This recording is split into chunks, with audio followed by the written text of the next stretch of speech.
Singer కల్పన ఆత్మహత్య యత్నం టాలీవుడ్ ని ఉలిక్కిపడేలా చేసింది. తన పాటలతో అందరిని హుషారుగా ఉరకలెత్తించే కల్పన ఎందుకు ఇంత పని చేసింది అని ఆశ్చర్యపోతున్నారు. హైదరాబాద్లోని నిజాంపేట్లో వర్టెక్స్ ప్రీ విలేజ్ గేటెడ్ కమ్యూనిటీలో ఉంటున్న కల్పన గత 2 రోజులుగా ఇంట్లో నుంచి బయటకు రాలేదు. దీంతో అనుమానం వచ్చి కొందరు సెక్యూరిటీ అసోసియేషన్ సభ్యులకు ఫిర్యాదు చేశారు. దీంతో అసోసియేషన్ సభ్యులు ఆమె ఫోన్కు కాల్ చేశారు. ఎన్నిసార్లు కాల్ చేసినా కల్పన లిఫ్ట్ చేయలేదు. దీంతో వారు కల్పన భర్తకు ఈ మ్యాటర్ని కాల్ చేసి చెప్పారు. ఆయన కూడా కాల్ ట్రై చేసినా ఎలాంటి రెస్పాన్స్ రాలేదు.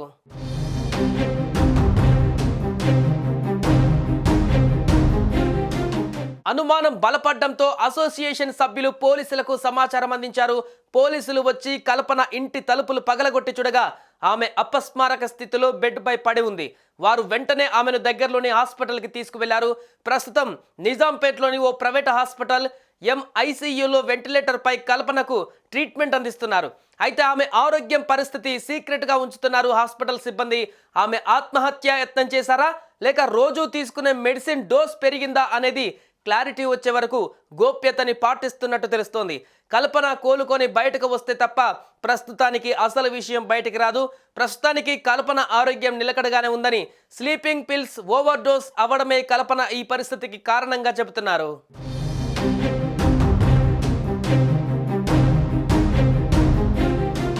కల్పనకు రోజు నిద్ర మాత్రలు వాడే అలవాటు ఉందని ఆమె భర్త ప్రభాకర్ పోలీసులకు తెలిపారు. 2 రోజులుగా తాను చెన్నైలో ఉన్నానని, నిద్ర మాత్రలు ఓవర్ డోస్ అయిందని కల్పన ఫోన్ చేసి చెప్పిందని వివరించారు.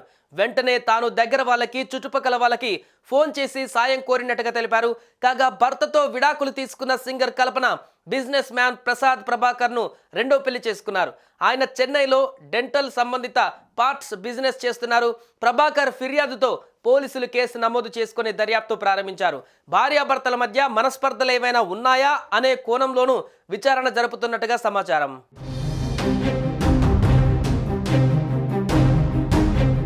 సింగర్ కల్పన ఆత్మహత్యయత్నం చేసుకున్న విషయం తెలియగానే సినీ ఇండస్ట్రీ ఉలిక్కిపడింది. సింగర్ కల్పనని పరామర్శించేందుకు హాస్పిటల్కి క్యూ కట్టారు.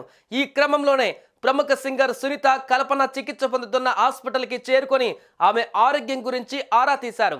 కల్పనకు మెరుగైన వైద్యం అందేలా చూడాలని డాక్టర్లను అడిగి తెలుసుకున్నారు సునీత. సునీతతో పాటు గీతామాధురి, కారుణ్య, మరికొంతమంది సినీ ప్రముఖులు కల్పనను పరామర్శించారు.